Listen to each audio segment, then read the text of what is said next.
Sa headquarters ng Excellent Era, ay nagagalit ang manager nito dahil pinag-uusapan na naman si Lord Grimm. Sinabi ni Hao na ang arena ay may password, kaya malabong makapasok dito ang mga ordinaryong player. Ngunit dahil sobrang detalyado ang nakasulat sa balita, ay siguradong ang Heavenly Justice ang may kagagawan nito. Tinanong ng manager nila kung na-expose na ba ang identity ni Yeshu. Sinabi ni Hao na nabanggit na ni Huang Xiaotian ang pangalan ni Ye Qiu nang kalabanan niya ito sa arena. Naputol ang kanilang meeting dahil may dumating na mga reporters. Lumipat ang eksena sa Happy Internet Shop kung saan nagpapagawa si manager ng training room para sa Team Happy.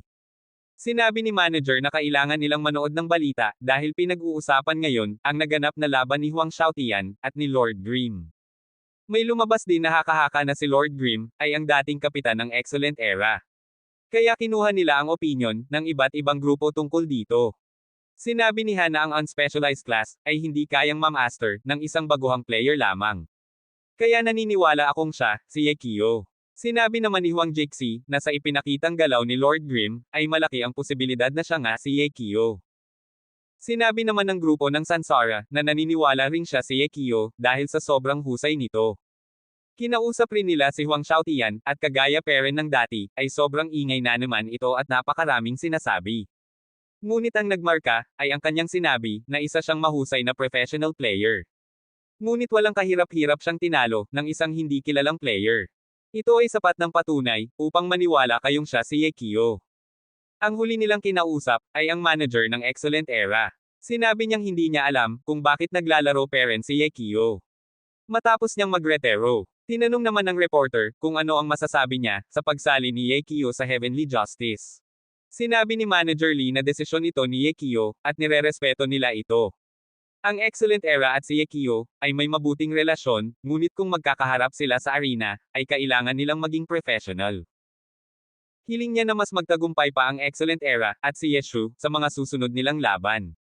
Galit na galit naman si manager sa sinabi ng manager ng Excellent Era. At sinabing ang kapal ng mukha nito. Sinabi ni Yeshu na kung ano naman ang kanyang mga kasinungalingan, ay kailangan lang nilang labanan ng katotohanan. Nagpa-press conference naman, ang grupo ng Heavenly Justice, upang formal na sabihin na sila, ay official na kasali sa pro scene. Tinanong din sila ng reporter, kung sino ba si Lord Grimm. At kung siya ba talaga si Ye Qiu. Ngunit limitado lang ang isinagot ni Lowland, sinbing si Lord Grimm ang sekreto ng kanilang grupo. Natapos na ang ipinagawang training room ni manager. Tinanong ni manager kung bakit si Lord Grimm ang madalas na binabanggit ng Heavenly Justice. At hindi ang pangalan ni Ye Qiu, dahil kung gusto ng Heavenly Justice ang popularidad, ay mas mabilis kung ang pangalan ni Ye Qiu ang kanilang gagamitin. Sinabi ni Yeshu na hindi siya sasali sa kanilang grupo, kaya iniiwasan nilang magsalita ng mga bagay tungkol kay Ye Qiu. At hinahayaan lang nila na mag-speculate ang mga tao. Sa level 55 area, ay makikitang naghihintay si Yeshu at si manager. Habang nakikipaglaban ang tatlong malalaking guild sa Boost Monster. Ang kanilang mga leader ay sina Ice ng Blue Group, si Mugwort ng Herb Garden at si Golden ng Excellent Dynasty. Ang balak ni Yeshu ay mamulot lang ng mahuhulog na gamit ng players na mamatay. Ngunit sa hindi inaasahan ay napunta ang Boost Monster malapit sa kanilang pinagtataguan. Kaya binaril niya ito upang tumalsik, nagulat sila nang makita si Lord Grimm. Nagpanggap naman si Lord Grimm na kakampi siya ng Excellent Dynasty. At sinimulang patayin ang leader ng Blue Group at ang leader ng Herb Garden. Dahil dito, ay nagkagulo ang mga players at naglaban-laban. Habang si Lord Grimm ay nasa gilid lang at pinapanood silang magpatayan. Nang kukunin na niya ang nahulog na gamit mula sa namatay na player. Ay naunahan siya ng sikat na scrap picker na si Deception. Mabilis itong kinuha ang mga gamit at nakita siya ng player na kinuha niya ng gamit dati kaya nakilala siya nito. Ngunit naiwasan niya ang atake nito at nag-counter-attack. Napabilib si Yeshu nang makita nito ang kanyang estilo. Tinanong ni manager kung saan pupunta si Yeshu. Sinabi ni Yeshu na maraming item na nakuha si Deception kaya kukunin niya ito sa kanya. Tinanong ni manager kung mahahabol niya ba ito. Sinabi ni Yeshu na marami siyang nakuha, kaya maaapektuhan nito ang kanyang bilis at paggalaw. Sinabi ni Yeshu na hindi siya makakalayo at malamang nakatago lang sa paligid. Nang pumasok si manager sa isang building, ay agad siyang nahuli ni Deception, mabilis naman room spawn si Yeshu, at agad na pinigilan si Deception, wala nang nagawa si Deception, kundi ang lumaban kay Yeshu. Nagulat naman si manager dahil nakakasabay ito kay Yeshu. Nagcash ng spell si Deception upang kulungin si Yeshu. Kaya pinagbabaril siya ni manager, sinabi ni Yeshu na hindi siya makakatakas. Dahil shadow clone lang ni Yeshu, ang kanyang nakulong. Agad siyang sinipa ni Yeshu pabalik, nagtataka naman si Deception. Kung paano nalaman ni Yeshu, ang ikakash niyang skill, dahil nakatalikod siya rito. Sinabi ni Yeshu, na gumamit siya ng ipinagbabawal na teknik. Tinanong naman ni manager kung ako ito. At nakita niyang nakatingin sa kanyang monitor, si Yeshu. Iniisip ngayon ni Deception, kung sino silang dalawa, dahil lahat ng kanyang exit, ay bantay sarado. Nagtataka rin siya kung bakit. Kaya nitong gumamit ng spear, shield at espada. Kaya tinanong niya, kung ano ang gamit niyang class. Ipinakita ni Yeshu, ang kanyang sandata. At nakita ni Deception, na wala itong specific class na requirements. Tinanong ni manager kung hindi ba siya nanonood ng balita tungkol sa Glory. Bigla naman pumasok sina Golden, at sinabing magkakotsoba sila Grim at Deception. Agad naman tumakas si Deception, at tumakbo na rin sila Lord Grim. Nang makita ni manager si Princess Golden, ay bumalik sa kanyang alaala ang ginawa nito. Diskarte kasi nito na gumawa ng kwento, at sabihin na binubuli siya, upang mapahamak ang ibang tao. Kaya hindi umalis si manager, at tinire sila Golden. Sinabi ni Golden na si Chasing Haza, ang bumubuli sa kanya noon pa, kaya inatake siya, ng mga kasama nito. Tinanong ni Yeshu, kung bakit hindi siya umalis. Sinabi na lang ni manager, na napatay siya agad. Sinabi ni Yeshu na dapat siya ay nag-ingat, dahil mataas ang drop rate sa area na ito. Nang tinignan ni manager ang kanyang inventory, nakita niyang nahulog ang kanyang hairband at rosy cannon.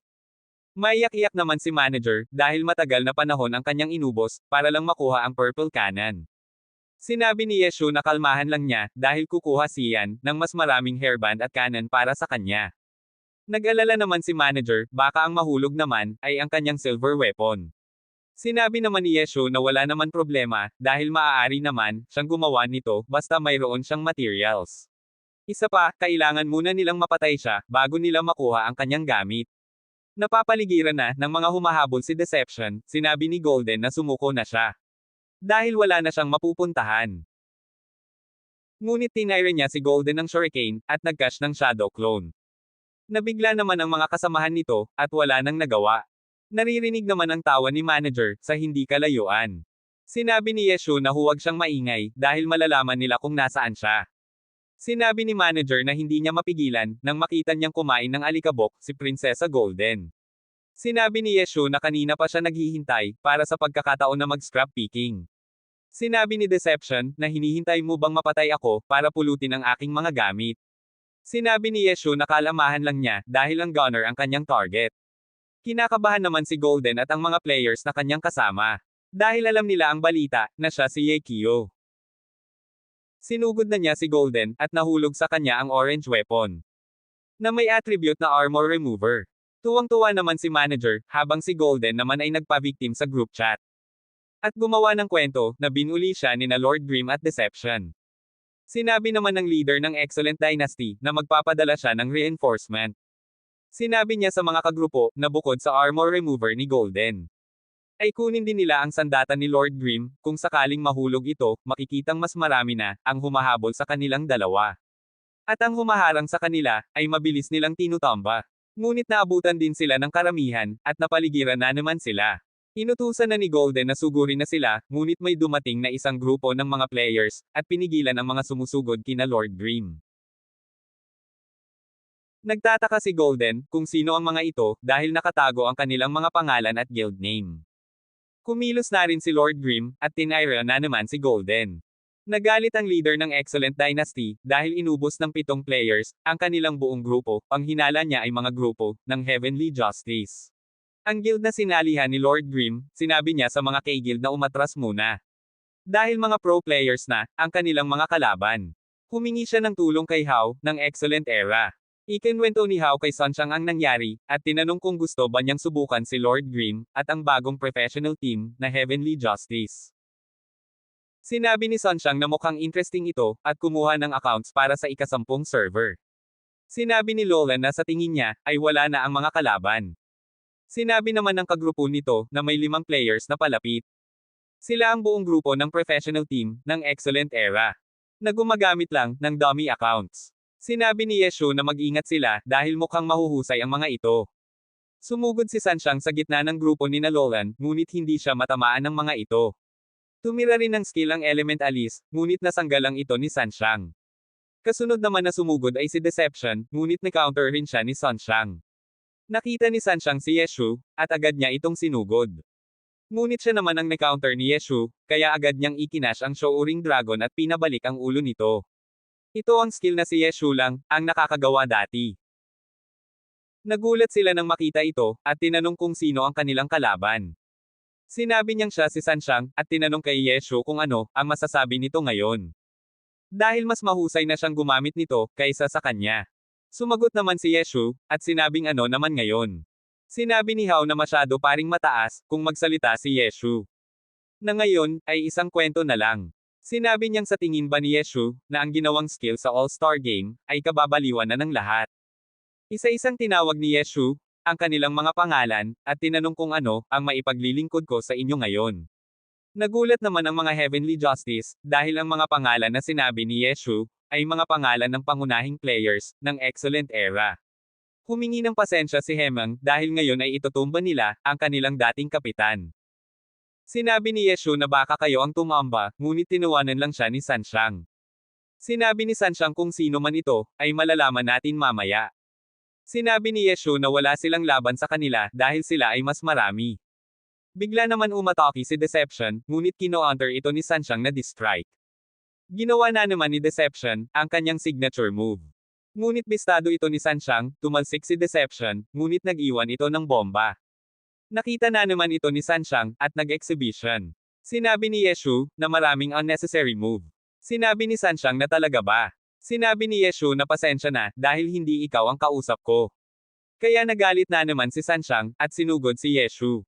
Nagbago ulit ang kanyang sandata, ginamit naman ngayon ni Yeshu, ang kanyang espada. Sinabi niyang mahusay, dahil pinag-aralan ni Sanshang, kung paano makipaglaban ng isang unspecialized. Ngunit sinabi ni Yeshu na wala naman siya, sa professional tournament. Kaya isa na naman itong, unnecessary move. Sinabi ni Hao, na tumingin siya sa ibaba. Sinabi ni Yeshu na ang Glory, ay hindi isang one-man game. At agad na pinaulanan, ang grupo ng Excellent Era. Inutusan rin niya na kumilos na ang grupo, nagcast ang Elementalist ng Thunderfire, at si Lolan ay sumugod, kay Sanshang. Si Yeshu naman ang humarap kay Hao, at naglaban-laban na, ang dalawang grupo. Sinabi ni Yeshu na hindi maganda, ang laban na ito. Kaya sinabi niya sa grupo na umatras, sumunod naman sila kay Yeshu, at hinabol sila ni Sanshang. Sinubukan siyang pigilan ni Hao, dahil maaari itong isang ambush. Ngunit hindi nakinig, si Sanshang. Iniisip ni Hao na gusto ni Yeshu, na maghiwa-hiwalay sila. Kaya sinabi kay Himing, na sundan si Yeshu. Ngunit nagulat si Hao, nang makita si Yeshu. Nagtataka siya kung sino, ang sinundan ni Himing. Sinabi ni Himing na isa itong trap, maya-maya pa ay may nagcast, ng Thunderfire. Sinabi nilang tawagin agad si Sanshang, ngunit bago pa sila matapos magsalita, ay tinaire na sila ni Lolan. Sinabi ni Hao kay Shanjan, na huwag silang lumaban, at tumakas na papunta kay Sanshang, ngunit inaabangan na sila ni Yeshu. Sinugod ni Shanjan si Yeshu, at sinabi ni Yeshu sa cleric na mag-cast Sacred Fire. Agad na nag-counter si Yeshu, at napatay si Shanjan. Sinabi ni Hao kay Shang na i-reso si Shanjan, ngunit sinabi ni Shang na may secret fire sa ilalim nito. Kaya patay rin siya agad, pagka-reso. Lumabas naman si Deception sa likod ni Shang, at mabilis nitong tinapos. Dalawa na lang sila ni Sanshang, kaya galit na galit si Hao. Ngayon lang dumating si Sanshang, tinanong ni Yeshu kung bakit ngayon lang siya. Dahil kanina pa sila naghihintay, sinabi ni Hao na nambush sila. Tinanong kung anong nangyari sa kanya, sinabi ni Sanshang na siya ay natrap at naligaw sa paghabol kay Deception. Sumugod na si Deception, ngunit naiwasan nila ang tira ng bawat isa, kasunod na tumira ang Element Alice, at nang makawala si Sanshang, ay si Lolan naman ang kasunod na sumugod, ngunit siya ang tinamaan ni Sanshang. Patuloy ang pagsugod ng kagrupo ni Yeshu, ngunit nakita ni Sanshang na may palapit sa kanya. Ngunit nang subukan niyang tumakbo, ay hinawakan ni Deception ang kanyang paa, at siya ay bumaliktad. Pasugad na ang buong grupo sa kanya, kaya tinatawag niya si Hao. Ngunit wala sa sarili si Hao, bigla niyang naalala ang mga tinuturo ni Yeshu, na kailangan nilang gumalaw bilang isang grupo, dahil ang Glory ay hindi isang one-man game. Nakita niyang mag-isang lumalaban si Sanshang, at kahit mahusay siyang player, ay wala itong magawa, sa harap ng player, na binibigyan ng command ni Yeshu. Sinabi ni Yeshu na hindi pala matalino si Sanshang, dahil kung matalino ito siya ang aatakihin nito. Nang marinig ito ni Sanshang, ay agad itong nagcast ng skill kay Yeshu. Ngunit mabilis itong diniflict, ng isa sa Heavenly Justice. Tinanong ni Yeshu, kung gusto pa niyang magpatuloy. Sinabi ni Sanshang na mag one-on-one sila ni Yeshu, ngunit natawa lang si Yeshu, at sinabing level 52 pa lang siya. Sa sobrang galit ni Sanshang, ay sumugod siya kay Yeshu. Ngunit mabilis na naging payong, ang kanyang sandata. Kasunod naman ay nagbago ulit ang mga ito, at tinire si Sanshang ng laser cannon. Hindi makapaniwala, ang grupo ng Heavenly Justice na nanalo sila laban sa Excellent Era. Pagkatapos ng kanilang laban, ay sinabi niyang magpapahangin muna siya. Makikita naman na nasa harapan lang ng internet shop, ang gusali ng Excellent Era. Naalala niya, ang lumang miyembro nito. Naalala rin niya, ang pag-uusap nila Boss Tao. Na humihina na ang grupo, at kailangan na nila ng sponsor. Lumabas naman sa usap-usapan, na si Lord Grimm at si Deception ay magkakontsaba. Makikita sila na inilagay sa wanted list, ng 3 malalakas na guild, at binigyan ng mataas na bounty. Magtataka naman sila, kung si Lord Grimm ay si Yekio, ay kung bakit niya ginagawa ang scrap picking, o ang mamulot ng mga gamit, ng mga namatay. Sinabi ni manager na ang kanilang tunay na intensyon, ay ang pigilan si Lord Grimm na magpa-level. Sinabi ni Yeshu na kailangan na niyang i-upgrade, ang kanyang sandata. Kaya kailangan niyang makuha, ang reward money. Sinabi niyang kailangan lang ipasa muna, ang mga gamit ni Lord Grimm, at ipakil siya sa kakilala, upang makuha nila ang bounty. Nakita rin ni Yeshu na nasa wanted list si Lolan, kaya kinausap niya ito. Sinabi nga ni Lolan na nasa wanted nga rin sila, ngunit maliit lang ang kanilang bounty. Sinabi ni Yeshu na nakaisip siya ng exploit, kung paano sila magkakapera sa loob ng game. At tinanong kung interesado ba siya. Sinabi ni Lola na hindi issue sa kanya ang pera, ngunit sinabi niyang tutulungan niya si Yeshu, sa kanyang plano. Sinabi ni Yeshu na may kilala siyang studio, na makakatulong sa kanila. Sa headquarters ng Excellent Era, ay may nag-message sa leader ng Excellent Dynasty. Mula ito sa isang studio, na kumukulikta sa mga bounty, sa mga player na nasa wanted list. Gayunpaman tinanong ni Chen, kung bakit. 3 oras ang video na kanyang ipinadala. Sinabi ng studio, dahil mahigit 100 kills, ang nasa video. Kaya nagulat ang leader, ng Excellent Dynasty, mas nagulat pa siya, nang mag-send pa ito, ng 10 video. Na umaabot sa 1,500 kills, kung saan nagkakahalaga ito, ng 150,000 yuan, o mahigit 1 milyong peso. Sinabi ni Boss Tao, na isa itong pandaraya. Ngunit wala silang ebidensya, kaya kailangan nila itong bayaran. Sinabi ni Boss Tao na alisin na sila, sa wanted list, upang maiwasang gatasan pa sila, ng mga ito. Kinagabihan ay nag-message na, ang kaibigang studio ni Yeshu, at sinabi nilang nakuha na nila, ang bounty. Sinabi ni Yeshu, nakunin na nila ang kanilang porsyento, at ang natitirang pera, ay ibili nila ng materials para sa kanya. Maririnig naman na maraming players, ang nagagalit sa ibaba. Tinanong ni Yeshu, kung anong nangyari. Sinabi ni manager na natalo na naman, ang Excellent Era. Dahil parang wala sa sarili, ang kanilang kapitan na si Sanshang. Tinanong ng mga reporters kung ano ang masasabi ng Thunderclap sa laban nila ng Excellent Era. Sinabi ng leader nito na mahusay si Sumo Cheng, ngunit ang ibang miyembro nito, ay parang wala sa sarili. Kasunod nito ay ipinakita naman, ang laban ni Sanshang at si Xiao Zekai. Kung saan natalo na naman ito, kaya sinabi ng announcer na babagsak sila sa ranking, kung matatalo na naman sila. Sinabi rin nila na mahusay ang performance ngayon, ang grupo ng Samsara. At siguradong anggat na ito, laban sa Excellent Era. At ganoon na ang nangyari, ang Samsara, ang nanalo sa kanilang laban. At ang Excellent Era, ay nasa bingit na ng elimination. Kaya galit na galit ang kanilang mga tagahanga, at nagprotesta na ibalik na si Yekio sa grupo. Kinabukasan sa Happy Internet Shop, ay nagulat si manager. Dahil may naghahanap kay Yeshu, tinanong ni manager kung sino ito. Dahil mukha siyang familiar. Sinabi ni Yeshu na siya si Boss Tao, ang may-ari ng Excellent Era. Nagulat si manager nang marinig ito, at sinabing iwan niya muna silang dalawa. Tinanong ni Boss Tao, kung dito na ba siya nakatira. Sinabi ni Yeshu, na diretsuhin na siya ni Boss Tao, dahil alam naman nilang di siya pumunta dito, para mangumusto lang. Sinabi ni Boss Tao na bumalik na siya, sa Excellent Era. Hindi naman mapakali si manager, at sinabing ginawa nila ang lahat, upang palayasin si Yeshu.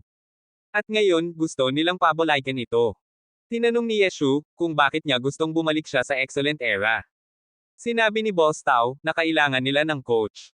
Sinabi ni Yeshu na hindi siya interesado, mas gusto niya na siya ang nakikipaglaban. Sinabi ni Boss Tao na pansamantala lang naman. Ngunit makalipas ang 1 taon, ay maaari na siyang bumalik sa eksena. Sinabi ni Yeshu na kahit wala siya sa Excellent Era, ay sigurado naman siyang babalik sa eksena. Kaya nagalit si Boss Tao, at sinabing iba na ang professional scene ngayon, at hindi na kagaya ng dati. Hindi kikita ang team, kung puro kills lang, kailangan din ng sponsor at endorsement. Ipinaliwanag ni Boss Tao, ang mga dahilan kung bakit. Ngunit sinabi ni Yeshu, na maaaring ang tama si Boss Tao, subalit ang mga ito, ay wala ng halaga sa kanya, dahil ang gusto lang niya ay manalo. Sinabi ni Boss Tao na sa tingin ba niya, ay kaya pa niyang mag-champion. Sinabi ni Yeshu na sinusubukan niya, ngunit sinabi ni Boss Tao na hindi mo na magagawa ito. Sinabi ni Yeshu na tignan na lang natin. Sinabi ni Boss Tao na hindi na babalik sa dati, ang Liga ng Glory. At sinabing mayroon na sanang perfectong ending, ang kanyang career. Ngunit sinabi ni Yeshu na ang ending ng kanyang career ay nakadepende sa kanyang sarili. At hindi sa kagustuhan ng ibang tao. Naalala ni Boss Tao ang mabuti nilang pinagsamahan. At sinabi kay Yeshu, kung gusto niyang bilhin si One Autumn Leaf, ay ibebenta ito sa kanya. Sinabi ni manager na aabot ito ng 20 milyon sa merkado ngayon. Sinabi ni Boss Tao na magbigay lang siya ng desenting presyo at ibibigay niya ito. Ngunit sinabi ni Yeshu na ang gusto niyang bilhin ay si Dancing Rain. Ito ang account na ginagamit ni Sumo Cheng, pumayag naman si Boss Tao, at sinabing alang-alang sa kanilang pinagsamahan. Magpasalamat si Yeshu, at umalis na si Boss Tao. Bumalik na si Yeshu at si manager sa laro, napansin ni Yeshu na may ambush sa kanilang respawn point. Sinabi kay manager na tumakbo, ngunit agad siyang tinamaan ng kalaban. Tinanong ni manager kung sino sila. Sinabi ni Yeshu na hindi pa niya kilala, hindi rin sila ganoon kahusay, maliban lang sa kanilang commander. At kung mapapatay niya ang kanilang commander, ay madali na ang lahat, hinahanap naman nila si Yeshu, sinabi ng kanilang commander, na huwag silang aalis sa kanilang pwesto. Sinabi niya ang lokasyon ni Yeshu, at agad nila itong pinalibutan at inatake. Sinabi ni Yeshu na wala pa sa kaharap niya, ang kanilang commander. Sinabi ni manager na baka hindi siya mahusay sa close combat. Kaya nagbibigay lang siya ng command. Pagkatapos ay sinabi rin niyang pabalik na siya sa lokasyon ni Yeshu. Sabay-sabay na sumugod ang mga nag-ambush, kaya naghagis si Yeshu ng granada, at ginamit ang kanyang sandata upang lumipad. Nagulat sila nang makitang lumilipad si Yeshu, agad naman tumira ng spell ang Warlock, ngunit nasangga ito ni Yeshu. Nakita ni Yeshu na siya, ang kanilang commander, kaya siya ang sinugod nito. Ngunit nakilala siya ni Yeshu, sinabi ni Wei Chen na masyado siyang mahirap na kalaban, at hindi na sulit ang makukuhang bounty sa kanya. Sinabi ni Yeshu na kung ang wanted reward, ang kanilang tinutukoy, ay noon minsan pa ito tinanggal. Sinabi ni Wei na sayang naman, dahil ilang araw din silang nag-practice. Sinabi ni Yeshu na hindi na niya ito kasalanan, kung kinansel ito. Gayunpaman sinabi ni Wei Chen, na kung totoo ang kanyang sinasabi, ay ibigay niya ang link nito. Nang ma-distract si Grim ay inutusan niya ang isa sa kanila, na i-backstop siya. Napasigaw si manager, ngunit gumamit si Yeshu ng body replacement. Nalungkot naman si Wei, dahil hindi nila napatay si Grim. Tinanong ni Wei kung sino. Ang babaeng sumigaw kanina. Kung tunay ngang babae ito, ay gusto niya itong makilala. Nagalit naman si manager, at sinabing papatayin niya ito. Tinanong siya ni Yeshu, kung familiar ba siya sa pangalang Wei Chen. Sinabi ni manager na hindi, at sino ba ito? Sinabi ni Yeshu na si Wei Chen, ay ang unang kapitan ng Blue Rain, at ang unang user ni Swaksar, ngunit maaga siyang nagretero. Tinanong ni manager kung ito ba ang character, na gamit ng leader ng Blue Rain. Ngunit nagtataka siya, kung mukhang basagulero si Wei. Tinanong ni manager kung malakas ba siya dati. Sinabi ni Yeshu na siya ang nag-training kay Yuan Sao at Huang Xiaotian. Tinanong ni manager kung sa kanya ba nakuha ang slow hands at pagiging maingay. Sinabi ni Wei kay Yeshu na lumabas at maglaban sila ng harapan. Nagalit naman si manager dahil obvious naman na marami sila. Tinanong niya kung sila ba ay ipinadala ng Blue Group. Sinabi ni Yeshu na hindi dahil mahihina lang ang mga kasama nitong players. Tinanong ni manager kung hindi para sa Blue Group, at wala na rin siyang bounty, ay bakit hinahunting parent siya nito. Sinabi ni Yeshu na malamang, ay gusto lang niya itong mag-enjoy, at makipaglaban. Narinig ni Wei na may kumaloskos, kaya tumira siya ng skill, papunta sa direksyon nila Yeshu. Agad namang nakatakbo sila Yeshu, hinabol siya ni Wei at hinarangan ang kanyang daan. Ngunit hindi niya napigilan si Yeshu, sinabi na madaya ang sandata nito at nagcast ng acid rain. Agad namang naging payong, ang sandata ni Yeshu, makikita naman, ang mahusay niyang pag-command, upang matrap nila si Yeshu. Tumira siya ng Zeking skill, ngunit tinakbuhan lang ito ni Yeshu. Kasunod naman ay nagcast siya ng prison, upang kulungin si Yeshu. Sinabi ni Yeshu na dumating na, ang kanyang kakampi. Sinabi naman ni Wei, na hindi siya nito maloloko. Nagulat na lang siya nang may ghost blade, na biglang umatake sa kanya. Nabigla naman si Wei, sinabi ni Yeshu kay Yefan na mag-ingat siya, dahil tutsong kalaban si Wei. Sinabi ni Wei kay Yefan na mahusay ang kanyang galaw, at tinanong kung ano ang kanyang team. Sinabi ni Yefan na mula siya sa Tiny Herb, sinabi ni Wei na kilala niya, ang kanilang kapitan.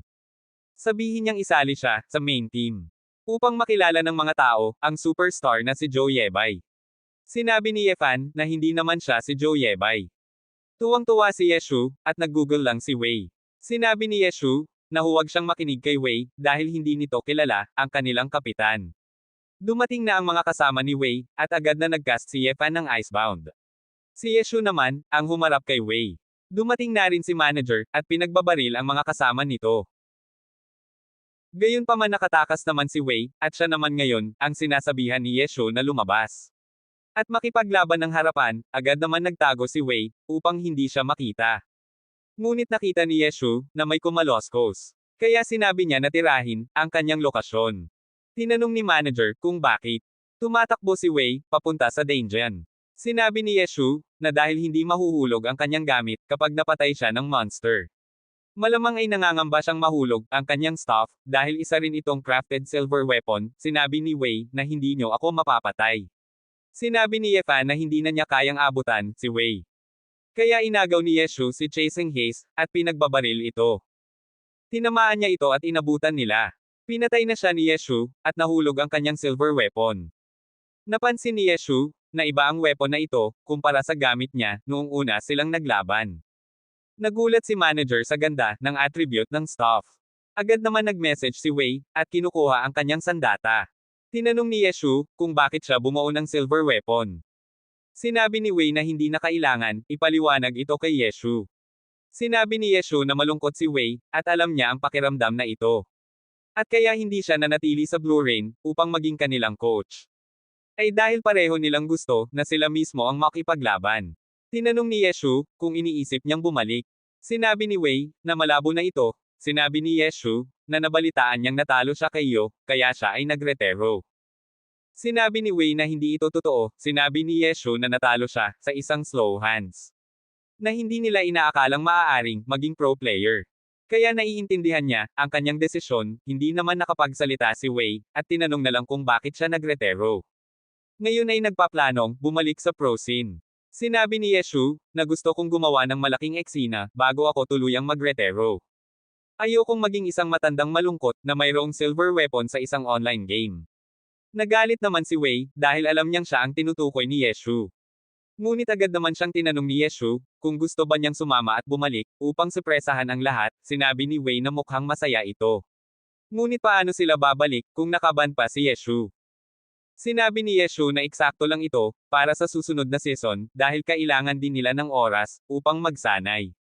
Ayaw naman niyang bumalik sila, para matalo lang. Excited naman tinanggap ni Wei, ang imbitasyon ni Yeshu, at dahil dito, unti-unti nang nabubuo ang kanilang grupo. Dito natatapos ang ating video, maraming salamat kaibigan, sana ay nag-enjoy kayo, sa panonood, bago umalis ay hinihiling ko, ang inyong suporta, na i-subscribe ang aking page, at i-like at mag-iwan.